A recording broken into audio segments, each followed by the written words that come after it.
Good morning, honorable members. I welcome you all again to the second sitting of the 12th session of 7th Legislative Assembly. Speaker, sir, supplementary to my question, start number 4,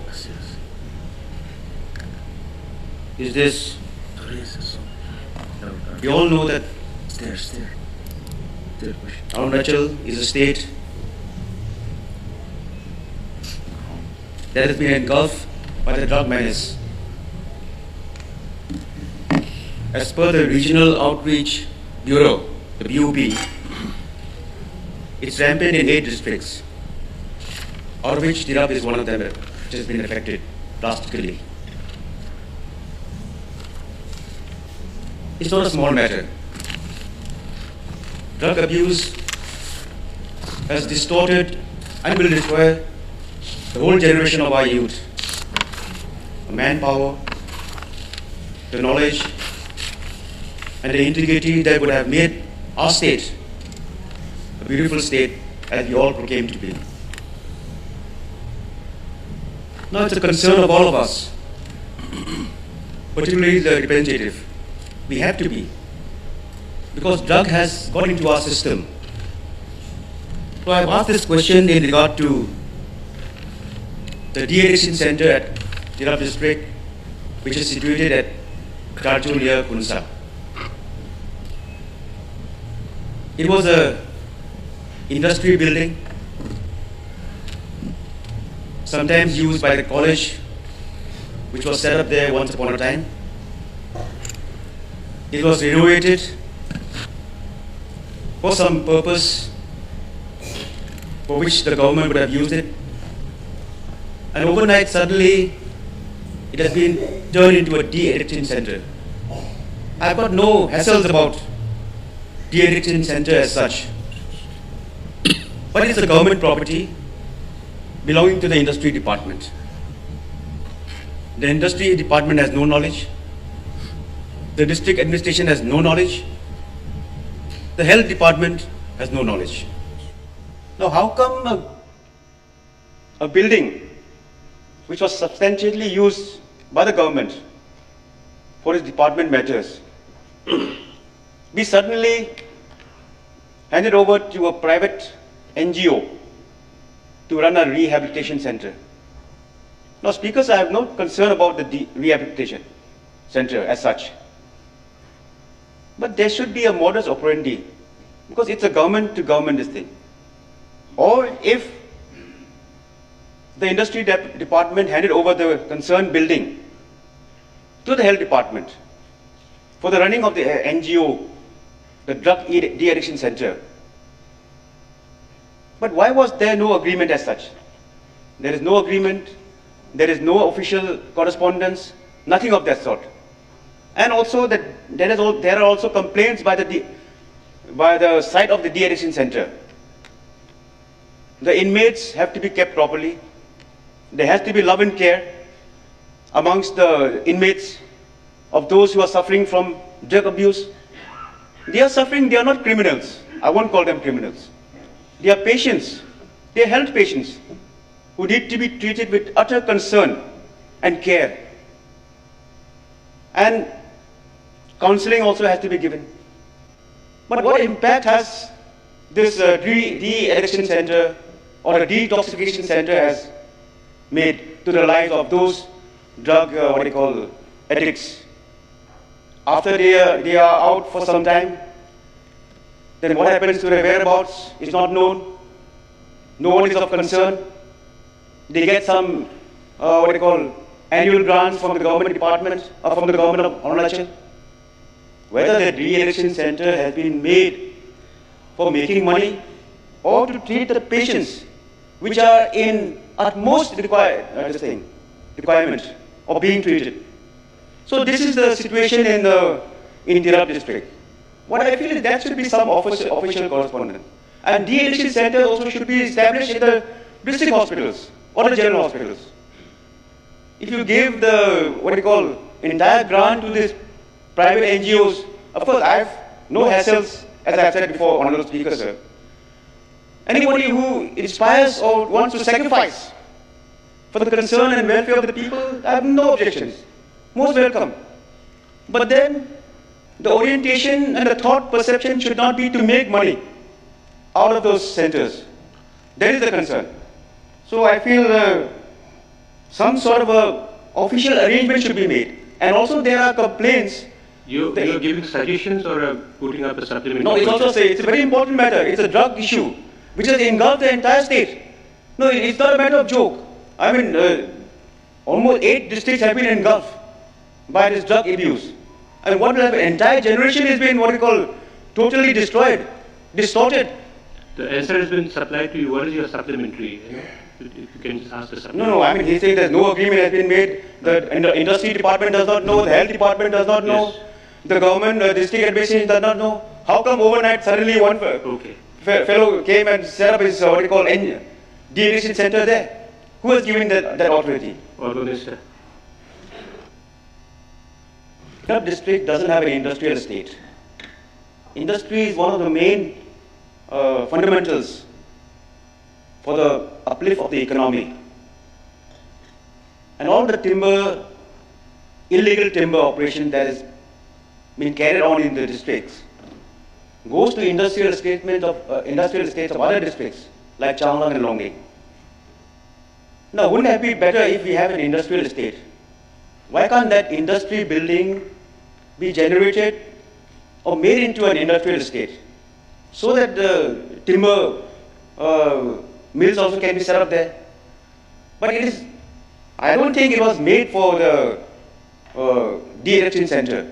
It was maintained specially after it was in a deliberated condition for the COVID care center. Because the general hospital at Tirap at Khunsa lacked the facilities of the COVID care during the COVID-19 period. Now it's a different matter that the COVID patients were not kept. But then there could have been some understanding or agreement, what I'm saying.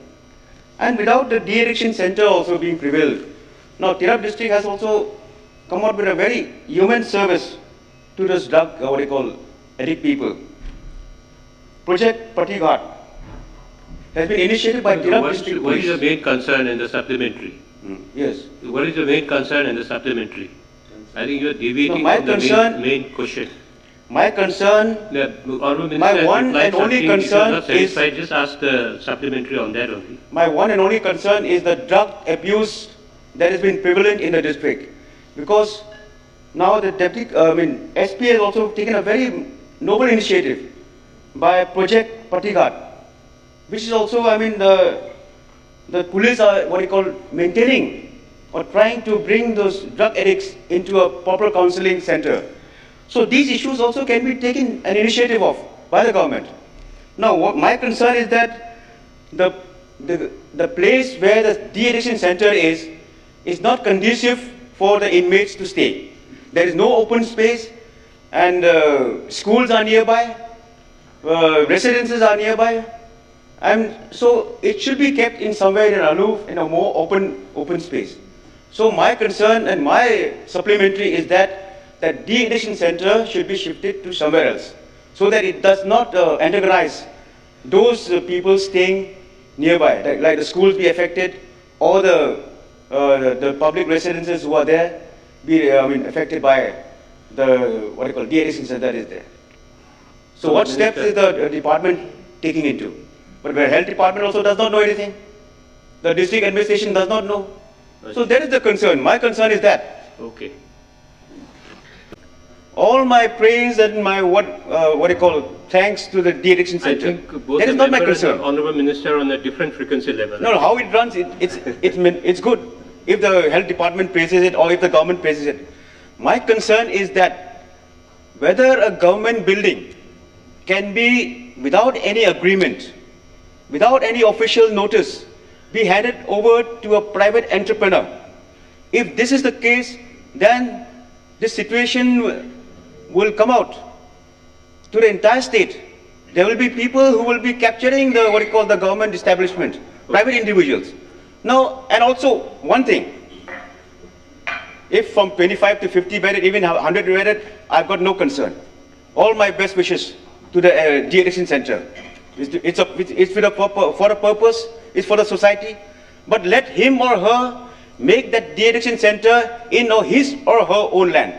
There is a situation, we have a college site in Tirap district, in Charjo.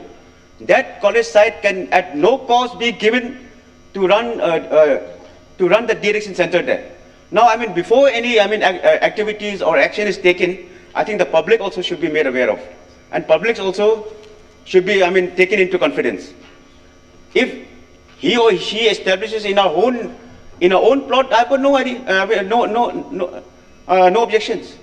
But the government building and other buildings which are matter of public concern should not be distributed to individual capacities, private individuals. My colleague, Mr. Ehring, has also stated there has been a disparity in the allocation of funds as far as division-wise. Out of the 196.93 crore that has been earmarked for this year's Campa, according to the Honorable Minister, 183 crore has been released. And out of the 183 crore that has been released, Khunsa and Deomali Forest Division have received very negligible sum. And I would also like to state, taking an opportunity, that Deomali Forest Division was one of the richest forests in Arunachal.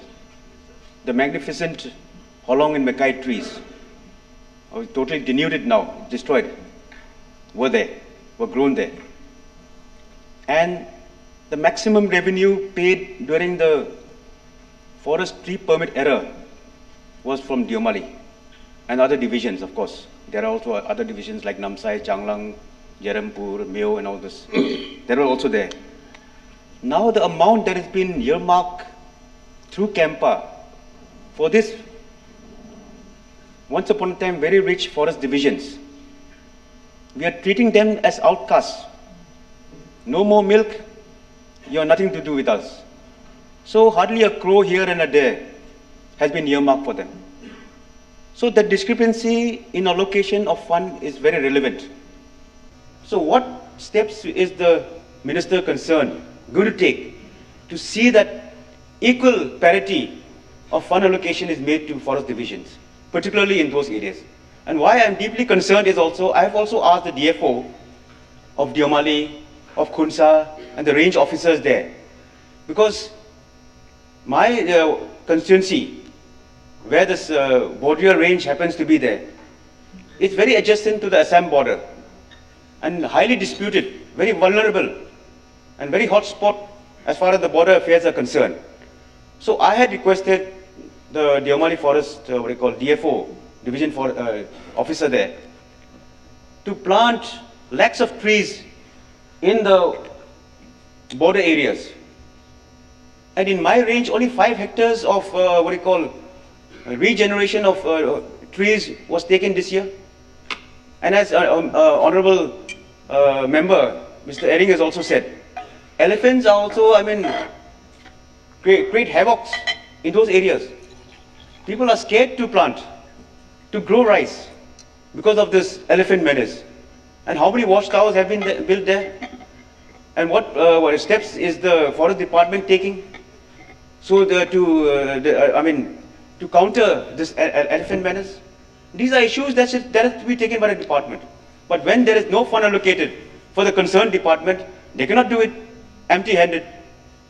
So my question to Honorable Minister is whether, now the year is over, we are in the election process, I do not know what will happen, but even then, we should leave the greenery and the trees for the younger generation. Let it remain. Plant more trees, grow more. But how can you grow without the supplements? So the supplements should be provided equally to all the divisions. And particularly, please don't forget also the revenue that was earned by these two divisions. It may have been small in size, but then they generated a lot of income. A lot of activities was done by this Deomali Forest Division. So please don't forget, Honorable Minister. Thank you, sir. To start question number 8, Sri Wanglin Lowangdong. Thank you, Speaker, sir. For my start question number 8. I have not much to say. The only thing is that Kunsha town, one of the oldest state, has been deprived of good roads, proper sanitation and drainage system. Seeing the condition, we four of our legislators, together in a combined note,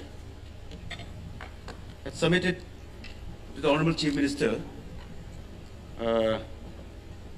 last year, to be precise, on the 25th of July, for earmarking an amount of rupees 15 crore for the improvement of Kunsha town road, only the township. Now the present status of the road is that hardly two men can pass side by side.